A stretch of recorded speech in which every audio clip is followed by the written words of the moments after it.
¿Qué tal amigos de Entre Tejas TV? Bienvenidos.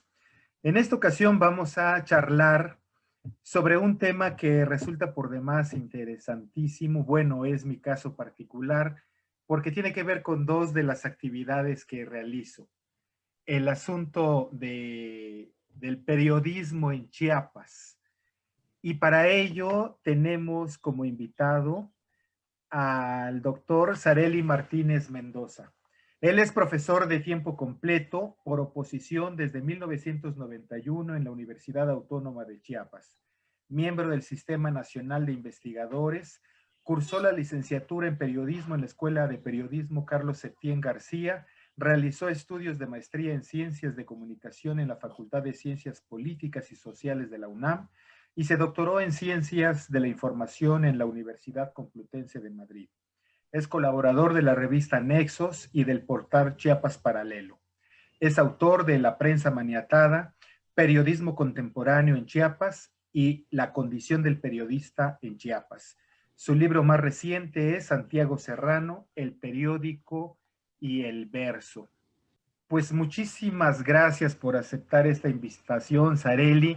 Te comentaba que no tenía el gusto de conocerte, había leído algunos de tus libros, sabía de tu trabajo y tenemos amigos en común, pero quiero decirte antes de empezar esto que considero que hay dos libros fundamentales en la historia de la imprenta y del periodismo en Chiapas. La imprenta y el periodismo en Chiapas de don Fernando Castañón Gamboa, y el tuyo, por supuesto, sobre el que vamos a hablar, La Prensa Maniatada, el periodismo en Chiapas de 1827 a 1958.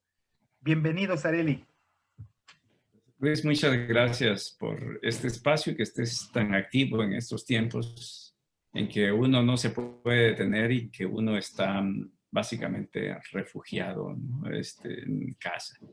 Pero pues me da mucho gusto, ya también tenía el gusto de conocerte desde antes, así que nada más es un reencuentro, ¿no? Sí, Aunque no claro. nos hayamos visto personalmente. Entonces, pues muchas gracias por el espacio y platicamos. Pues sí, me apasiona el periodismo y me apasiona mucho la historia del periodismo. He escrito algunos libros sobre periodismo. Tengo el más reciente, que es Periodismo Contemporáneo en Chiapas, que ya es la parte pues, más de lo que sucedió, sobre todo en Chiapas, en la segunda mitad del siglo XX. Pues abierto ahí a lo que quieras preguntar y a Claro. charlar sobre esta situación. Pues mira, a mí me gustaría que empecemos con el tema de los inicios del periodismo en Chiapas. Creo que en términos históricos va a ser muy interesante para nuestra audiencia. Déjame adelantar un poquito a reserva de darte la palabra. Me tomé la libertad de hacer una tabla derivada justamente de la lectura de tu libro La Prensa Maniatada, el periodismo en Chiapas de 1827 a 1958. Y quiero dar dos datos nada más. Primero, la llegada de la imprenta a Chiapas, el primer periódico, bueno, la llegada de la imprenta tuvo que ver con Fray Matías de Córdoba, creo que en 1826 llegó la primera imprenta a Chiapas, la trajo él, por medio de la Sociedad Económica de Amigos del País de la provincia de Chiapas, ¿no? Así. Pero el primer periódico no lo publicó él editó el segundo periódico en la historia de Chiapas. El primero fue el de don Joaquín Miguel Gutiérrez, La Campana Chiapaneca, y como tú lo registras, apareció el 3 de mayo de 1827. Y el segundo periódico fue ese famoso periódico del que hemos hablado, el Pararrayo, de Fray Matías de Córdoba, justamente, que se publicó en San Cristóbal y que apareció el 3 de octubre de 1827. O sea, 3 de mayo, el de Joaquín Miguel Gutiérrez, La Campana, y 3 de octubre del mismo año, 1827, el de Fray Matías de Córdoba. ¿Qué te parece si empezamos por allí? ¿Qué sentido tiene? Y el tema, por supuesto, de haber llegado la imprenta a Chiapas tantos años después de que apareció la primera imprenta en la Nueva España, ¿no? Que fue 3 siglos antes, ¿no? Con el caso de Juan Pablos. Pero bueno, nos centremos en la campana y el pararrayo, si te parece bien. Sí, Luis. Bueno, es en un contexto muy interesante que se registra la aparición de estos periódicos, porque, pues como sabemos, Chiapas recién se había anexado a México. Entonces, y había una disputa a nivel nacional por un modelo de país. Dentro de esa discusión se le da mucha importancia a los periódicos y a las imprentas. En realidad, en México habíamos tenido imprentas solo en las ciudades muy importantes, como Guadalajara, por supuesto la Ciudad de México, que fue la primera en tener un periódico y que justamente dices que prácticamente 3 siglos después llega a Tuxtla Gutiérrez. Esto de alguna manera es comprensible porque las ciudades donde se hacían ediciones, además de que tenían que tener permiso de la iglesia, pues eran ciudades que podían sustentar con la compra de ejemplares, de suscripciones a algunos periódicos. Entonces, vemos que estas ciudades importantes son las primeras en tener periódicos.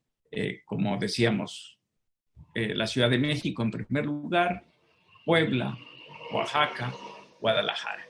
Después, cuando vemos que surge esta situación por configurar un nuevo modelo de país, un país independiente, entonces surge la necesidad de tener medios locales. Y vamos a ver la difusión de la imprenta por todos lados de México.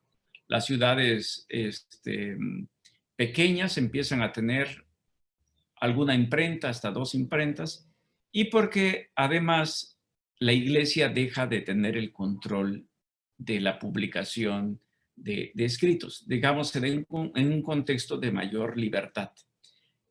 Y este contexto lo aprovecha sobre todo Joaquín Miguel Gutiérrez, porque la primera imprenta, pues, surge, llega a través, como lo comentabas, de un hombre ilustre, bastante liberal, pese a pertenecer a la iglesia.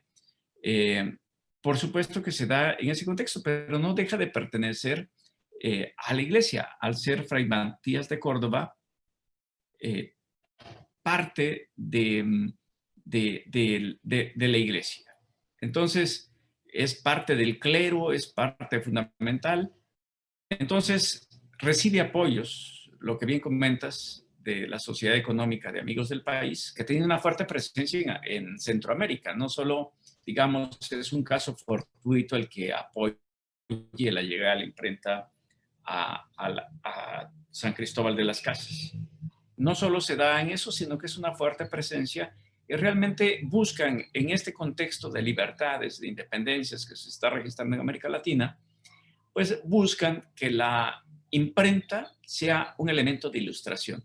Vemos prácticamente todos los periódicos, por lo menos de la primera mitad del siglo XIX, que lo que buscan es la ilustración de los pueblos, dicen, que sean instrumentos de cultura. Entonces, vemos que en estas publicaciones, si revisamos el pararrayo, tiene poemas, tiene cuentos, ensayos, o sea, hay una preocupación constante por formar el espíritu de las personas. Es un elemento cultural. Joaquín Miguel Gutiérrez lo ve más como un elemento político, porque pues él es un federalista, pero casi todos quienes fundan periódicos tienen esta motivación de ilustración. Eso va a suceder con el pararrayo, sucede con la campana chiapaneca. ¿Y por qué si primero llega a San Cristóbal de las Casas una imprenta, sin embargo, por qué en Tuxtla Gutiérrez surge primero, que pese a que Tuxtla Gutiérrez es la segunda ciudad en contar con un periódico, se debe precisamente a estas preocupaciones que tiene Joaquín Miguel Gutiérrez por difundir las ideas federalistas. Entonces, a él les motiva más estas cuestiones políticas. Entonces, trae precipitadamente una pequeña imprentita, una imprentita que se podía transportar, no es esta imprenta grande que se tiene en San Cristóbal, que era más difícil y que es posible que esa imprenta, lo comento mi libro haya desaparecido y lo hayan convertido para hacer cañones con lo que se vive después con la guerra de reforma, ¿no? Entonces, vemos que las necesidades de alguna manera son un tanto diferentes y en este sentido tenía la urgencia de Joaquín Miguel Gutiérrez de propagar sus ideas federalistas. Por eso se adelanta Tuxtla Gutiérrez. Tuxtla en ese momento, no Gutiérrez. Pero merecidamente desde ese momento ya lo de Gutiérrez, ¿no? Con el gran trabajo de don Joaquín Miguel Gutiérrez, que es un gran personaje. Pero bueno, qué bueno que hombres de ese calibre hayan sido los promotores del periodismo en nuestro estado, porque pues ese es el tema. Tu trabajo ha sido de investigación, el de documentar la historia del periodismo en Chiapas. Hay cosas sensacionales, es decir, yo invito, por supuesto, a quienes nos ven que conozcan este libro tuyo porque está un trabajo pormenorizado de la descripción de los periódicos. Dije, yo hablé de dos de los iniciales, pero en realidad hiciste un gran trabajo de investigación, de decirnos cada año cuál apareció, inclusive los tirajes, por ejemplo, en el caso del pararrayo y de la campana, ¿no? Que eran 200 ejemplares, los grandes tirajes, a veces 150. En realidad eran tirajes muy restringidos que no cubrían toda la geografía de Chiapas, pero ¿cuál era su impacto en la sociedad, en la política, en las ideas? ¿Nos puedes hablar un poquito de eso? Sí, bueno, si uno ve por los tirajes, obviamente, como dices, bueno, a cuántas personas llegaban. Primero tenemos que ver que la forma de leer los periódicos era diferente en el siglo XIX. O sea, un periódico no lo leía una sola persona. Entonces, un periódico generalmente circulaba entre los amigos y los parientes, porque era bastante caro comprar un periódico. Entonces, 150 ejemplares no son 150 lectores, ¿no? Fácilmente esa cifra se podría multiplicar por 10. O sea, entonces ya hablamos de un número mayor. Había formas de lectura diferente.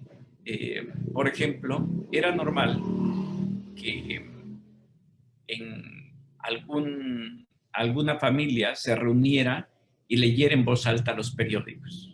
También en los estanquillos se constata de que las personas leían en voz alta los periódicos porque pues muy pocas personas sabían leer. Entonces, no podemos ver la lectura como la vemos actualmente. Vemos que es una lectura individualizada la que tenemos. En ese momento no había esta lectura individualizada. Era una lectura colectiva porque recibía el comentario de las personas. Y hay bastantes constancias de esta situación. En ese sentido, el impacto era mayor. O sea, no eran estos 150 periódicos. Otro aspecto que tenemos que tomar en cuenta es que los periódicos iban dirigidos a cierto sector, ¿no? En primer lugar, la clase dirigente y, digamos, los líderes de opinión. Entonces, también hay que ver esta situación. Entonces, el impacto era mucho mayor. Pocas personas, había un grueso de personas que no tenían acceso a los periódicos, sobre todo pues este sector desfavorecido indígena, que no hay muchas evidencias de que tuvieran acceso a los periódicos, aun cuando se hicieran estas lecturas colectivas, estas lecturas grupales, pues hay poca evidencia de que tuvieran acceso a esos. Sin embargo, las personas que vivían en las poblaciones, las personas mestizas, tenían acceso a eso. Además, se ha visto de que los líderes de opinión desempeñan un papel fundamental en ese momento, porque inciden directamente en la opinión pública. Entonces, en ese contexto, 150 periódicos, 100 periódicos, hasta 200 que llegamos a contabilizar, tenían un impacto fuerte. Esto se va a transformar hasta principios del siglo XX. El siglo XIX son pocos periódicos porque además el papel era bastante caro. O sea, no era fácil conseguir papel, era complicado. Generalmente era un papel caro. Y esto lo administraba el gobierno. Por eso, cuando Joaquín Miguel Gutiérrez va a publicar La Campana, pues lo que hace es pedir permiso. O sea, adquiere un permiso para publicar este periódico. O sea, entonces hay mayor control del Estado, pero ya no de la Iglesia, como decíamos antes. Entonces, la gente que lee los periódicos son generalmente líderes de opinión que a su vez para otras personas. Y el impacto, pues, es grande. La gente, además, se vuelve popular, digamos, con sus escritos. Sí hay popularidad porque impactan en las poblaciones. Además, llegan pocos ejemplares, pero si vemos en los ejemplares, por ejemplo, del Pararrayo, La Campana, que son, como decíamos, los primeros periódicos, ya empiezan a tener agentes de venta en los pueblos. O sea, en algunos pueblos ya se empieza a distribuir. Y que no hacía falta que se suscribieran 10, 20 personas. Con 5, porque esas 5 personas multiplicaban la lectura. Entonces, eso es lo interesante que se da en este contexto del siglo XIX. Las formas de lectura colectivas, que yo creo que habría que rescatarlas y hace falta también incluso investigar bastante sobre esta situación. Sí, claro. Yo iba a hacer la broma en un inicio de que si en aquella época los tirajes eran de 200 ejemplares que se multiplicaban porque pasaba de mano en mano y las lecturas públicas también de los periódicos, pues semeja mucho a la actualidad en el sentido de que los tirajes son mínimos y son pocos lectores ya de periódicos impresos, muy pocos. Y digitales, pues bueno, hay algunos más, pero bueno, para llegar a este momento, sigamos hablando del siglo XIX. Yo creo que es fundamental este tema de tener conciencia de caro el papel, la censura muy cuidadosa. Pude leer en tu libro, por supuesto, que había un control enorme del gobierno hacia el impresor, hacia los permisos, hacia los editores, o sea, estaba muy regulado. Sin embargo, la opinión y los tirajes de los periódicos, la circulación impactaba en la opinión pública y sentía el poder, la presencia de ellos, ¿no? Entonces tenemos todas esas dificultades, inclusive mencionas que hay algunas publicaciones que se tuvieron que detener porque no había papel. Ya sabemos que los editores padecen siempre y el ámbito periodístico de falta de recursos, pero si consigues los recursos, si no hay la materia prima que es el papel, qué complicado, ¿no? La verdad es que era un trabajo titánico de los editores, de los impresores y de los mismos periodistas en este momento. ¿Nos podrías compartir alguna de las anécdotas que pudieron haber ocurrido en el siglo XIX en Chiapas con respecto a las publicaciones? ¿Qué influencia, qué impacto tuvo en la sociedad, en el gobierno? Sí, bueno, justamente lo que comentas, de que hay un control de parte del gobierno y todavía la iglesia deja sentir esta presencia que había sido fundamental y que no, en el caso de Chiapas, cuando se publica pues La Campana, la iglesia pues quiere sentirse bien tratada. Y hay un caso que se registra en La Campana. Aparece como un mero comentario, pero eso nos ilustra de lo sensibles que pueden ser la parte del clero. Joaquín Miguel Gutiérrez, uno de sus redactores, criticó en La Campana que al presbítero de Tuxtla se le había olvidado tocar la campana por en un domingo. Entonces, esto lo que hace es provocar la primera demanda por difamación, Entonces, el presbítero se siente muy molesto y demanda a Joaquín Miguel Gutiérrez por difamación. Es el primer caso que tenemos. Entonces, sin embargo, si lo leemos en la campana, es un mero comentario que no ameritaba mayor cosa, ¿no? Sin embargo, pues el presbítero se siente ofendido de ese comentario porque él dice que pues está muy pendiente de lo que suceda con su grey. Entonces, eso nos ilustra gran parte de las preocupaciones que habían y del control que quería tener también la iglesia y lo sensible que podría ser la gente. En todo momento, pues imagínate cuando ya los gobiernos empiezan a consolidar. Vemos que varios periodistas tienen que irse incluso de Chiapas para seguir ejerciendo la crítica en el periodismo. Entonces, primero fue la iglesia y puede ser también la pérdida de control que empieza a tener la iglesia. Porque hacer ese comentario, si bien parece inofensivo, pues tenía también quizás su dolo y lo entiende el presbítero, ¿no? Pero más adelante, quienes toman este papel, pues va a ser el gobierno, un gobierno consolidado sobre todo a partir de la segunda mitad del siglo XIX. Entonces, todavía vemos que en esta primera mitad del siglo XIX, los periódicos son todos dependientes del Estado.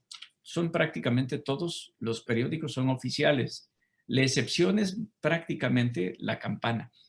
Y dependiendo de qué tipo fuera el periódico, vamos a ver la tendencia que va a tener ese periódico, ya sea centralista o federalista, pero los gobernantes no tardaban mucho delante del gobierno, los cambiaban de manera constante, había bastante inestabilidad, el propio Joaquín Miguel Gutiérrez tarda muy poco en la gubernatura, es pronto sustituido y lo que vemos que él tiene como una tendencia de tomar a los periódicos como también como un órgano de defensa y de propagación de sus ideas y también de alguna manera de ataque. Entonces, donde él está y donde él combate, saca algún periódico. Entonces, no se contenta nada más con, cuando es, por ejemplo, gobernador, publica, por supuesto, los periódicos.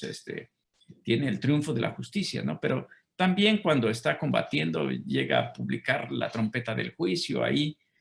Para él es tan importante tener un cañón como llevar su imprentita por todos lados para ir sacando algún periódico. Esa es la frase, justamente. El hecho de que tuvo la campana, se presentó ante la opinión pública con sus ideas federalistas, se convierte en gobernador, publica el periódico oficial y luego cae del gobierno, bueno, es desterrado o lo hace él mismo, no recuerdo, se va a Huehuetenango y desde allí publica la trompeta. Es decir, es justamente eso, qué importancia tuvo la prensa, el periodismo en esa época, en Chiapas, ¿no? Como ocurrió en el resto del país con los Guillermo Prieto, con los Altamirano, en fin. Sin duda que hay una etapa importante en que, digo, estamos centrados en el siglo XIX todavía, en estos movimientos pendulares entre los liberales y los conservadores, y que obedecían los periódicos a estas dos posiciones ideológicas y propuestas de país y de Estado y de gobierno, ¿no? Se entiende que el periódico de Joaquín Miguel Gutiérrez La Campana podría decirse que fue el único independiente en su momento, y después tú lo mencionaste, ya vino esto de la presencia del gobierno para darle soporte económico a los periódicos. Creo que tuvimos una interrupción. ¿Sí me oíste, Sareli? Perdón, ¿sí me escuchaste? Creo que tuvimos una interrupción. Básicamente sí, todo. Okay. Bueno. Y después viene la etapa del porfirismo. Fue muy hábil el gobierno de Porfirio Díaz para cooptar a la prensa. El caso del Imparcial en en el centro del país, ¿no? Y lo mismo ocurrió con muchos de los periódicos del Estado. Es decir, el gobierno tomó en sus manos el cooptar a la prensa. ¿A qué quiero llegar, Sareli? A esta tesis tuya de que no hemos tenido en realidad un periodismo totalmente crítico, independiente, sino que, como lo dice tu propia publicación, pues la prensa maniatada por muchos factores, ¿no? Hablamos un poco de la etapa de la revolución y el periodismo en Chiapas, por favor. Bueno, espero que ya... Bueno, después de esta etapa, realmente era, si bien había 150 suscriptores o lectores que compraban los periódicos, no se crea en Chiapas una lectores realmente masivos, ni siquiera en el Porfiriato. En el Porfiriato vamos a ver aparecer a nivel nacional pues El Imparcial, justamente el que dices, que es el periódico que inicia de alguna manera la difusión masiva de ejemplares. O sea, por vez primera, de alguna manera los periódicos empiezan a vivir de los ejemplares, de la venta de ejemplares, de los lectores. Y en eso aparece un personaje sumamente importante en el periodismo, que es Ángel Pola Moreno. Ángel Pola Moreno funda un periódico que resulta ser un negocio, lo cual generalmente los periódicos vivían de las subvenciones del gobierno. No es algo, la subvención, este apoyo económico que da el gobierno a las publicaciones, no es algo que cree Porfirio Díaz. Es algo que viene un tanto atrás. Rastrear, por ejemplo, los datos y desde 1850 los periodistas hablan de las subvenciones en Chiapas. O sea, no estamos todavía en el Porfiriato y ya se habla de los periódicos subvencionados. Pero antes de eso, tenemos la aparición de este personaje, que es bien interesante porque escribe un reportaje sobre que en Chiapas todavía existe la esclavitud y se da a conocer con este reportaje a nivel nacional. Se trata de Ángel Pola Moreno y él descubre algo bien importante. Los periódicos sensacionalistas que pueden venderse. Y él sí ya empieza a hacer tirajes de 75,000 ejemplares, de 80,000 ejemplares, convierte la venta de ejemplares en la principal fuente de ingresos para un periódico. Eso es fundamental. Entonces,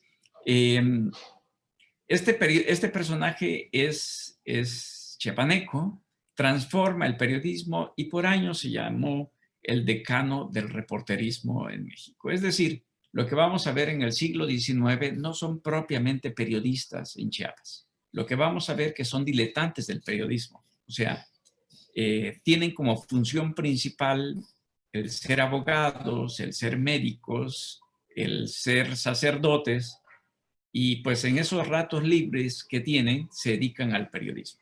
Entonces, con el porfirismo va a ser interesante porque empiezan a surgir los primeros periodistas que en verdad viven de su trabajo, viven de hacer un periódico y de venderlo. Sin embargo, aquí nos encontramos que no hay el número suficiente de lectores que permitan que viva una publicación. Entonces, eso obliga a los periodistas a que vivan de las subvenciones gubernamentales. Entonces, Porfirio Díaz se da cuenta y este modelo se copia en prácticamente todos los estados. O sea, no es privativo de Chiapas. Se desalienta la compra de ejemplares, pero el gran comprador de los periódicos es el gobierno. Es más, hay instrucción, y lo publico en este libro, hay instrucción de parte del gobierno de que los empleados se suscriban a los periódicos, a ciertos periódicos. Por supuesto, periódicos que simpaticen con sus causas. Y además los gobiernos publican periódicos semioficiales, no son propiamente oficiales, porque el periódico oficial, que arranca desde 1860, se sigue publicando por la Revolución Mexicana en Chiapas. Entonces, pero aquellos periódicos que son afines, hay una instrucción porque los periódicos no solo publican las noticias como tales, sino que además publican algunas iniciativas aprobadas por el Congreso. O sea, como para poderlos difundir, pues se publican en estos periódicos. Y los empleados tienen que guiarse de lo que publicaron los periódicos tal cual, digamos, las leyes que se aprobaron. Tienen una sección de avisos oficiales y de avisos no oficiales los periódicos, lo cual sobrevive en gran parte del porfiriato, o sea, que arranca desde el siglo XIX. En Chiapas tenemos un gobernante que va a permear la política local y gran parte de la política nacional y, por supuesto, la relación de la prensa con el Estado, que es Emilio Rabasa. Emilio Rabasa es un personaje, es nuestro dictador chiapaneco, ¿no? Porque dicen que varios investigadores, historiadores coinciden que él se dedica, y con esta gran presencia que tiene entre los científicos de Porfirio Díaz, se dedica a enviar gobernadores desde el centro. Justamente cuando estalla la revolución, pues su hermano es gobernador en Chiapas y debe renunciar. Entonces, eso se permea. Emilio Rabasa sabe de estos apoyos que hay que dar a la prensa y se apoya a las publicaciones. Bueno, entonces cuando llega ya la revolución mexicana, pues prácticamente no la vivimos en los periódicos. O sea, digamos, esto no se vive en los periódicos de ese momento. Tenemos la presencia de varios periódicos, pero no registran más que los movimientos armados. Como sabemos, realmente la revolución en Chiapas, estos enfrentamientos, se viven básicamente cuando llegan los constitucionalistas en 1914 y el enfrentamiento que se da con este sector liderado por Tiburcio Fernández Ruiz, con los mapaches, que tienen sus propias publicaciones. Entonces, no es que no haya habido revolución en Chiapas. Sin embargo, se vive en dimensiones diferentes y pasa prácticamente inadvertido en los periódicos. Entonces, empezamos a ver un movimiento armado ya con el enfrentamiento que se empieza a vivir entre constitucionalistas y mapaches. No, y este dato es sorprendente porque, pues, no queda registrado en los periódicos esto que dices, las batallas, las escaramuzas, las situaciones. Ya me imagino un reportero que hubiera habido en ese momento, por ejemplo, en Comitán, en 1915, supongamos, en que diera cuenta, que reportara la noticia de que llegaron las tropas carrancistas, tomaron el Palacio Municipal, hicieron una serie de cosas dentro de la población y bueno, lo que haya ocurrido, que es un tema periodístico que pudo haberse replicado en todos los municipios del estado y que eran tema para el periódico en Tuxtla. Obviamente habría hecho falta telégrafos, que son otras de las complicaciones del momento, ¿no? ¿Cómo hubiera podido darse esta noticia? ¿A través de una carta que la llevara alguien o el escrito? Porque me imagino que los tendidos telegráficos no estaban del todo funcionando, ni los sistemas de comunicación de la época. Esto no puede ser también una complicación para que estuviera esto, además de la probable censura, como un problema técnico para representar y plasmar lo que sucedía en el Estado en los periódicos, Sareli. Sí, bueno, es interesante porque nosotros tuvimos un periódico, el Diario de Chiapas, que surge, digamos, en plena Revolución Mexicana. es interesante porque este periódico es el primer diario y se da en el contexto de la Revolución Mexicana. Y lo que hablas ahora del telégrafo, este periódico, el Diario de Chiapas, se alimentaba de información que le proporcionaba vía telegráfica una agencia que se llamaba Regañón. Entonces, y este periódico sí daba cuenta de los movimientos revolucionarios, de los movimientos de tropas que se vivían sobre el país, porque en Chiapas no había movimiento de tropas, o sea, decimos que va a ser hasta 1914. Entonces, pero ya este periódico de 1912, de 1913, circula hasta 1914, sí da cuenta, pero de estas noticias telegráficas que le envía la agencia Regañón. En Chiapas, los periódicos ya como tales iban a registrar los movimientos de tropas cuando se enfrenten a los mapaches. O sea, surge el periódico Chiapas Nuevo y vamos a ver que se despliegan informaciones generalmente a través de cartas. O sea, sí hay telégrafo, pero para las principales ciudades. Tapachula lo tiene y lo consignan los periódicos que reciben vía telegráfica esta información. Por ejemplo, hay por lo menos 3 periódicos que informan vía telegráfica y a veces con carta de la presencia. O sea, eso es bien importante, creo, porque ahora que me estás preguntando, lo estoy relacionando, de que hace un siglo en Chiapas se vivió una epidemia quizá más grave de la que estamos viviendo.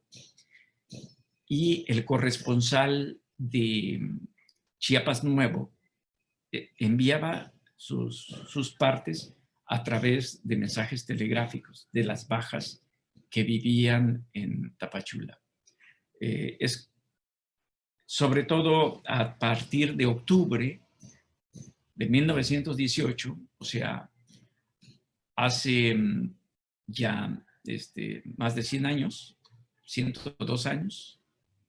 Entonces Chiapas vivió una epidemia, la llamada influenza española, que entra por las vías del ferrocarril. O sea, las primeras notas que se empiezan a registrar en los periódicos de Chiapas Nuevo es que se empiezan a registrar algunos casos de gripe aguda, le llamaban, en Arriaga, en Tonalá, y luego esto se va desplazando de manera muy rápida hasta allí, a Tapachula. Entonces, el corresponsal del periódico de Chiapas Nuevo empieza a mandar sus telegramas para alertar de esta situación que se está viviendo con la muerte de varias personas. Informa, por ejemplo, de que el primero en caer, en morir de esta enfermedad, era el médico encargado de los centros de salubridad en Tapachula, y lo informa a través de los telegramas que envía y se publican como tales. También envían telegramas, pues, los jefes municipales locales. Pues los jefes municipales también envían telegrama. Comitán, el presidente municipal, hay un periódico que se publica en estos momentos, en plena revolución, digamos. La revolución aún no ha terminado. En 1918, el periódico El Obrero de Comitán alerta sobre esta situación. Entonces dice, bueno, a Comitán nunca va a llegar la epidemia. Y los periódicos de Tuxtla dicen, bueno, tampoco va a llegar la epidemia, porque sí hay mucha gente que está muriendo en Tapachula, pero en Tuxtla difícilmente va a llegar por el calor. Y en Comitán dicen, aquí difícilmente va a llegar porque es un clima templado. En cambio, las condiciones insalubres de Tapachula está ocasionando verdaderos estragos entre la población. No fue así.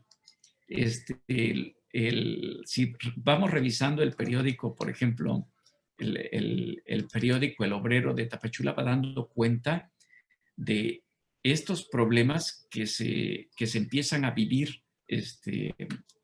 allá. Entonces, esto es interesante lo que decías, porque gran parte de lo que empezamos a vivir y se empieza a informar, es a través de los telegramas y se empieza a alertar a la población.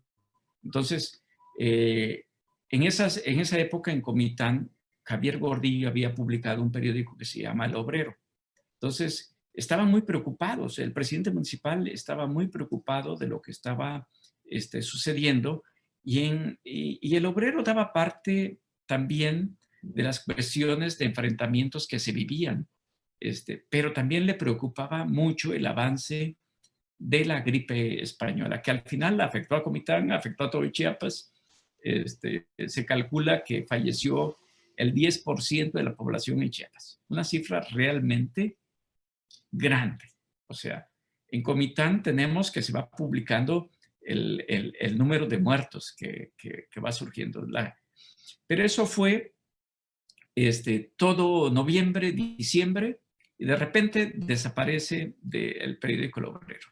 Ya para enero, pues prácticamente se olvida el tema. Pero la epidemia fue tan grave que obliga a cerrar los casinos en Comitán. La presencia de los casinos era muy importante, donde se reunían pues parte de la población. En Comitán estaba el casino fronterizo. Debido a la Sí, epidemia, justamente. entonces, Y no sé si has tenido oportunidad de ver en los periódicos, por ejemplo, como el Estudiante, el Clavel Rojo, la presencia del casino fronterizo. A mí me tocó todavía conocer el casino fronterizo ¿sí? a mediados de los 70, ya en sus últimos momentos, pero era donde los señores iban, jugaban dominó, jugaban billar, pero comentaban la noticia, o sea, era la tertulia un poco más democrática, ya no la de los grandes salones, pero sí una gran función. Fíjate que lo que nos estás platicando, Sareli, es algo tan interesante porque cuando te asomas a los periódicos en las hemerotecas, te das cuenta de la microhistoria de los pueblos, de quiénes eran las personas sobresalientes o qué problemas había, o los primeros brotes de los movimientos sindicalistas y el enfoque que tenía la línea editorial del periódico para tratar eso, ¿no? Como algo progresista o como el caso de unos revoltosos o como el hecho de que estén viniendo las ideas del extranjero y de los comunistas y de los bolcheviques y están llegando a nuestros pueblos. Digo, en verdad que es como acercarse a la historia de manera directa, de una manera maravillosa, ¿no? Gracias por compartirnos esto, Sareli, porque a mí me gustaría que de este programa se despertara el interés de la gente y dijera, bueno, vamos a ver qué decía el periódico de mi pueblo en los 30, en los 20, si existe. Y de aquí me surge una duda. Sareli, ¿tú tuviste ante tus ojos ejemplares que hayas podido ver de manera digital o en las hemerotecas del Estado o en la Nacional? Ejemplares de La Campana, del Pararrayo, de algunos otras publicaciones sobresalientes. bueno, O sea, existen, son conseguibles. tenemos una fortuna en Chiapas Don de Fernando que, Castañón, ¿no? ¿perdón? Don Fernando Castañón, que cuidó mucho eso de Sí, sí, guardar. realmente le debemos mucho a don Fernando Castañón y que tengamos una memoria histórica sobre el periodismo en Chiapas gracias a él. Incluso con su propio dinero compraba los ejemplares. Pero de esos dos primeros ejemplares, de esos dos primeras publicaciones, no tenemos ejemplares en Chiapas. Es una verdadera pena, pero no lo hay. No he visto aquí ningún ejemplar. Sin embargo, están en la Universidad de Tulane. Aquí lo que tenemos es un grabado de la campana chiapaneca, que lo mostraba con mucho orgullo cuando era director Carlito Román, que fue durante muchos años director de la biblioteca pública, que en ese tiempo no dependía de la UNICACH. Después se convierte, y con mucha justicia, por cierto, en el Centro de Documentación e Información que depende de la UNICACH, y ahí está la hemeroteca Fernando Castañón Gamba. Entonces, para nosotros es realmente muy valioso.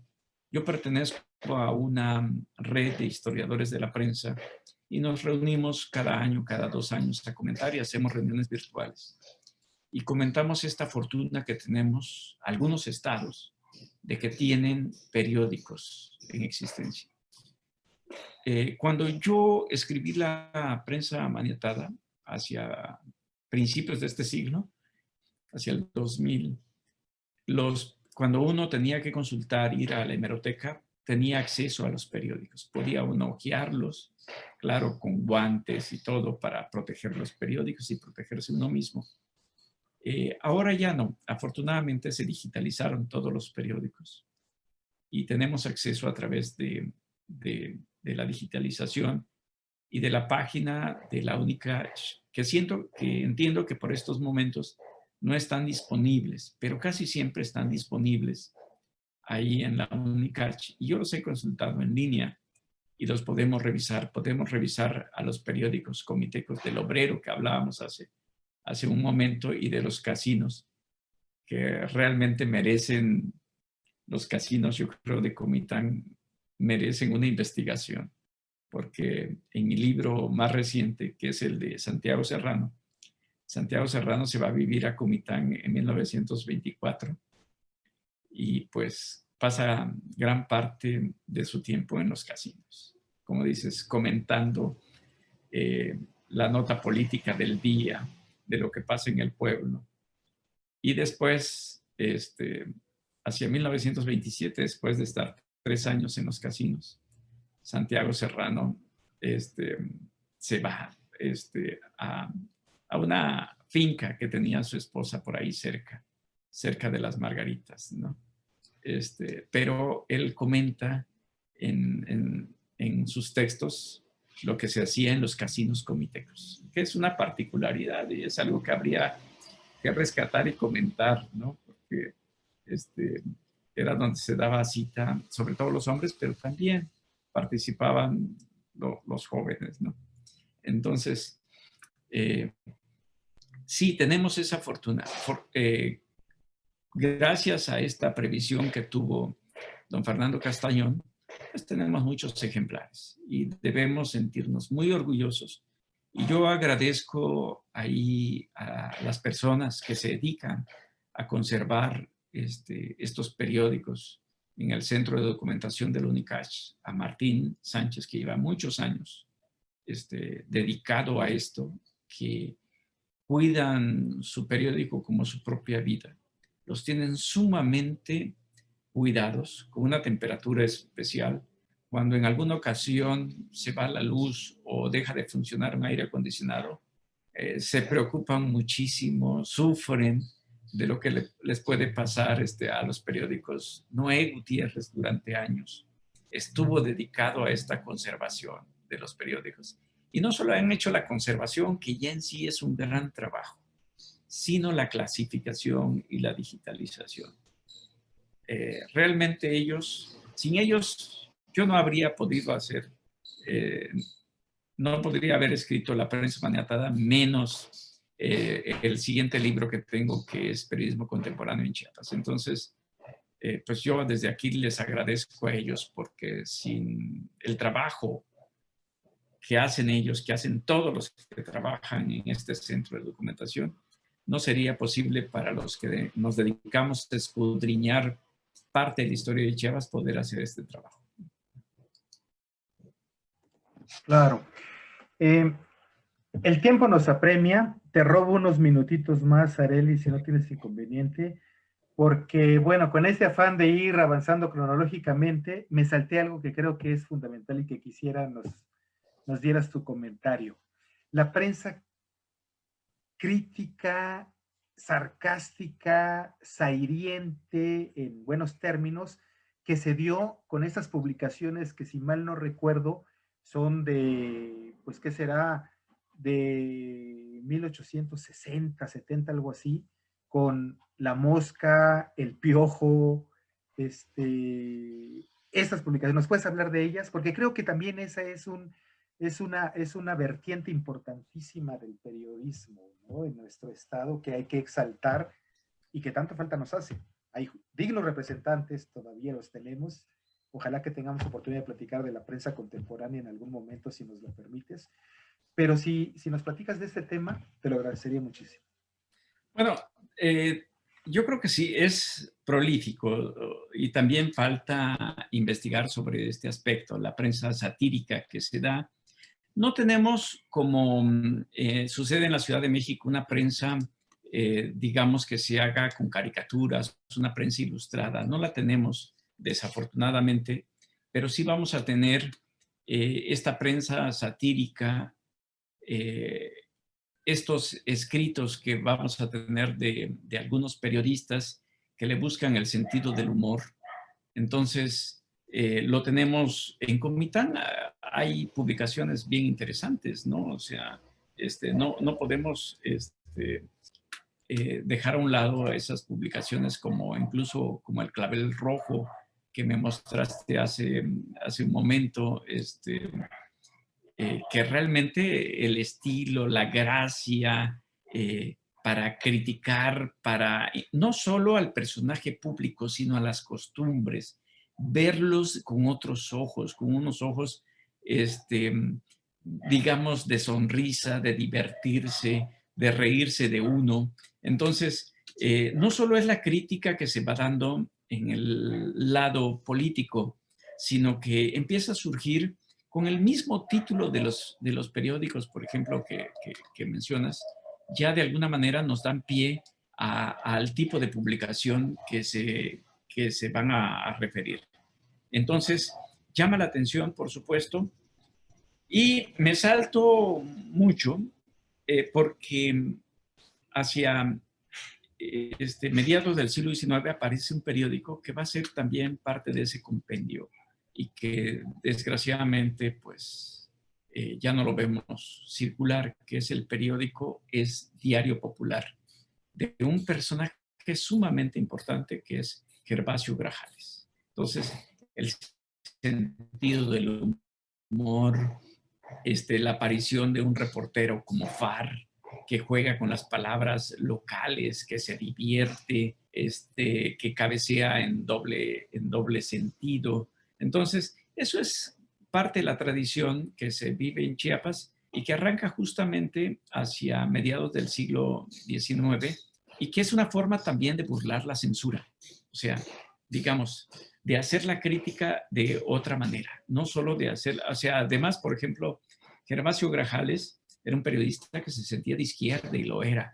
Cuando matan al Che Guevara, se entera de la muerte del Che Guevara en las oficinas del Diario Populares, se le hace un homenaje y se hace una velación, digamos, en memoria de, del Che Guevara. Entonces, hay una corriente de este periodismo satírico y hay varios personajes, varios periodistas. Como dice, ya un día le dedicaríamos un tiempo porque solo ese tema es para hablar de varios periódicos y de varios periodistas. Sí, claro, por supuesto. Y fíjate que a raíz de todo este trabajo que has realizado, la amplísima información que hay al respecto y la que se puede recuperar, la que se puede conseguir, me imagino que sería sensacional hacer un trabajo para la historia del periodismo en cada uno de los municipios o de las ciudades, ¿no? Sería maravilloso. Mira, en Comitán somos privilegiados en buena medida porque se pudieron conservar, te voy a decir rápidamente, alrededor de 18 periódicos cuyas colecciones hay ejemplares. Acción, Adelante, Balón Canán, Boletín Telegráfico, Defensa Proletaria, El Chiquitín, El Clavel Rojo, El Consejo, El Constructor, El Cometín, El Criterio Público, El Ensayo, datado de 1888 y hay ejemplares digitalizados, El Esfuerzo, El Hijo del Pueblo, El Ideal de Chiapas, El Obrero, El Paladín. Es decir, el periodismo ha sido la gran presencia también en la historia de nuestras comunidades. No debemos perder de vista que fue una labor pues fatigosa seguramente y que no contaban con las posibilidades con las que contamos ahora, ¿no? Tú como periodista te vas como corresponsal de guerra. Mira, en 1990 yo recuerdo, yo trabajaba para el 1+1 y llegaba en Telex la información en los cables. Y por supuesto, las agencias sucesoras de esa agencia que comentaste, que está en francés, pero que realmente, el Regañón, la agencia Regañón, DPA, UPI, F, AFP, Xinhua, en fin, todas esas llegaban por cable. Y así funcionaban los periódicos en el 90, el 1+1. Después llegó el fax, ya no el telex, sino el fax, y entonces nos llegaba la información del Golfo Pérsico, por ejemplo, pues en unos minutos, y aparecía la nota del corresponsal, ¿no? Pero ahora es impresionante, ahora ves las notas al instante en Londres, en París, a través de la televisión, o si tú eres reportero y te vas a otro lado, o sea, ya hasta en desuso está el que mandes por mail tu reporte. Ya lo harás por imagen, por audio, por video. Pero si uno se remonta a mediados del siglo XIX en Chiapas, en verdad que es una historia fabulosa por la cual hay que transitar y conocer. Y eso, pues te lo agradecemos muchísimo, Sareli, porque nos abres algo así como la puerta, la ventana a la máquina del tiempo, ¿no? Poder ver todo esto, que es lo que pretendo que nuestra audiencia tenga mucho en consideración, la importancia de tener registrado y documentado toda esta historia del periodismo en Chiapas, de la cual tú has sido pionero fundamental. Pues, gracias, Luis. Y coincido contigo, o sea, cada localidad, cada municipio tiene una memoria bien importante, bien interesante que deberíamos alentar a que se haga. Comitán, San Cristóbal, Tapachula, Tuxtla, que son las ciudades más importantes, de alguna manera hay un recuento de los periódicos. Pero yo he alentado a mis alumnos que también registren lo que está sucediendo en todos los pueblos, porque todos los pueblos tienen algún trabajo, hay alguna evidencia, y si no hay, pues hay que platicar con los papás, con los abuelos, ir rescatando. A veces quizá no que se tenga una publicación, pero cómo se leía, cómo se informaba la gente, o sea, y eso ha cambiado mucho. Nos parece tan evidente ahora, pero hace 50 años nos informábamos, como comentas ahora, obteníamos información de manera muy diferente. Entonces, hay varios alumnos míos que han hecho, por ejemplo, trabajo sobre los periódicos en Villaflores, en Yajalón. Entonces, yo creo que podemos hacer la gran memoria histórica de los medios en Chiapas a través de estos aportes que se van dando en diversas comunidades. Eso ha alentado y que recuperemos esos datos. Y es bien interesante lo que ha surgido. Pues Lo hizo es Cintalapa. Entonces, sí, ya hay varios lugares que tenemos ahí. Sí. Pues mira, se nos fue el tiempo del programa, qué interesante. Sin duda que nos daría oportunidad con tus conocimientos en la historia del periodismo en Chiapas para una serie de programas. Ya vamos platicando y de acuerdo a tu disposición, la verdad es que también hablamos hasta el porfiriato, pero bueno, yo creo que hay un gran tramo todavía de historia de la prensa en Chiapas. De hecho, tu libro habla del periodismo en Chiapas de 1827 a 1958. Entonces, hay mucha información por allí y la posterior. Pues muchísimas gracias, Areli, de veras estamos muy agradecidos contigo, tu generosidad para compartirnos esto. Y queda hecha la invitación y ya nos ponemos de acuerdo para la posibilidad de otra conversación para otro programa, si te parece bien. Luis, muchas gracias. Es un placer. Aprendo yo también con todo lo que conoces y nos informas. Y ahora lo que hablabas del casino de Comitán, realmente surgen hasta temas para investigar, ¿no? Y que creo que hay muchas betas por ahí para poder impulsar. Y gran parte de esto nos proporcionan los periódicos. Uno, al revisar los periódicos, vivimos el contexto de muchas situaciones, de muchos personajes. Es una manera de acercarse a una historia viva, que tiene, por supuesto, hay que leerlo en sobrelíneas o en entrelíneas, porque los periódicos tienen intereses, pero Hay que leerlos, hay que acercarse a ellos. Ojalá que pronto estén los periódicos, todos los periódicos otra vez en línea en la Unicash. Esperemos que pasando esta pandemia se vuelvan a colocar y podamos disfrutar. Hace rato hablabas del ensayo de Fernando Soriano, que ahí colaboraba, disfrutar a este personaje, o el Clavel Rojo, que las publicaciones de fines de siglo, las publicaciones culturales de fines de siglo de Comitán, son las mejores que tuvimos en Chiapas y vale la pena rescatarlas, vale la pena releerlas y encontrarnos con ella. Muchas gracias, Luis, por el espacio. No, al contrario, gracias a ti, Sareli, y gracias a ustedes que nos obsequiaron su tiempo para acompañarnos en este programa de Entre Tejas TV. Nos vemos a la siguiente oportunidad. Que estén bien, cuídense mucho.